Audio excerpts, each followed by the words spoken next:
aqui no canal Contando o Espiritismo para falar um pouquinho para vocês de um livro muito tradicional, muito conhecido de muita gente que começa a estudar o Espiritismo, né, e logo se depara com os belos romances. Nós temos feito alguns vídeos aqui falando de assuntos um pouco mais técnicos, como suicídio, reencarnação, falamos um pouquinho sobre algumas virtudes importantes que devemos trabalhar na gente, como solidariedade, enfim, contamos casos aí importantes e relevantes que nos fazem também pensar e trabalhar a nossa reforma íntima, que é um grande princípio do Espiritismo, mas não falamos ainda de nenhum romance. E eu achei muito interessante nós começarmos por este, que muitos conhecem, muitos já leram e vale a pena ler de novo. Eu, inclusive, para fazer esse vídeo aqui, tive que ler novamente, né? E muitas coisas eu não lembrava, então é sempre importante a gente revisitar algumas obras. E esta daqui é Violetas na Janela. Certamente, se você não leu, você já ouviu falar pelo menos alguma coisa do que se trata essa história. Então é um lindo romance, escrito aqui por Vera Lúcia Marinzec de Carvalho, ela que psicografou, né? Na verdade é escrito pelo espírito Patrícia. E já começo dizendo que Patrícia era sobrinha de Vera, e elas já tinham, né, desde a infância, uma conexão muito grande. A tia médium, e ela já despertava desde pequena algumas sensibilidades que a tia sentia, né? E desencarna muito jovem por um aneurisma cerebral, mas vem de uma família espírita, né, que tem uma fé muito forte, muito grande em Jesus, em Deus e nos ensinamentos todos do Espiritismo, e se apega a isso para lidar, e bem lidar. É uma grande lição de como nós devemos ser fortes, como nós devemos tentar ao menos agir, né, numa perda de um ente querido. E nos conta então a passagem, a desencarnação, né, de Patrícia e a vida dela lá no plano espiritual. Então nós temos desde este momento da desencarnação, que ela se vê lá amparada por espíritos protetores, nós temos lá questões dos hospitais espirituais, né? Quem vai para os hospitais, quando vai. Então ela começa muito curiosa, estudiosa, dedicada, que sempre foi mesmo em vida, ela também assim é no plano espiritual. Então nos mostra aqui como que é a vida após a morte, né? Como que é lidar com essa passagem no plano espiritual.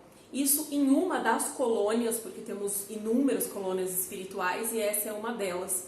Então, para quem está começando, é muito interessante ler, né? Para saber como que é uma colônia espiritual, como que se compõe, quem são aí os seus dirigentes, entre aspas, tudo que se tem lá para fazer. Então tem educandários, escolas de estudos diversos, aulas, por exemplo, de volitação, né? Aulas para aprender o Evangelho, a conhecer melhor a colônia, aulas para se tornar um socorrista, né? Alguém que vai trabalhar socorrendo os espíritos que desencarnam, aqueles espíritos que ainda ficam presos à matéria também. Fala um pouquinho do famoso umbral, né, que muitos comparam aí ao que seria o inferno, entre aspas, né, que nada mais nos parece, do que criado por nós mesmos, né, ao não aceitarmos a nossa passagem e principalmente por termos tido uma vida cheia de vícios. Falando em vícios, também traz alguns relatos, né, de acompanhamento, de orientação, que ela faz junto com outros espíritos em centros espíritas, em prontos socorros espíritas, onde se recebem esses espíritos cheios de vicissitudes, né, de mazelas aqui do plano material, né, apegados à matéria, Então conta um pouquinho também destes que faleceram com vícios, por exemplo, de drogas, de álcool, de sexo, de gula. Então nos fala de N problemas, né? E como é difícil a gente permanecer num vício e não trabalhá-lo, né? Porque isso está muito ligado à nossa matéria, e depois que a gente parte para o plano espiritual fica muito mais difícil de nos desligarmos desses vícios. Trata um pouquinho também de como é a vida lá onde mora, com quem mora, por quem você pode ser recebido, quem tem o devido merecimento de visitar os seus parentes, como isso se dá, né? Essas são algumas das questões extremamente relevantes e importantes. E além dos vícios que eu já tratei, é importante, que marca bastante aqui nesse livro, como uma das principais mazelas humanas, destaca-se aqui o orgulho e a arrogância, né? E é muito triste sermos orgulhosos, arrogantes, vaidosos, sendo que já é inclusive clichê dizermos, né, que todo mundo vai para o mesmo lugar, que a única certeza é a morte.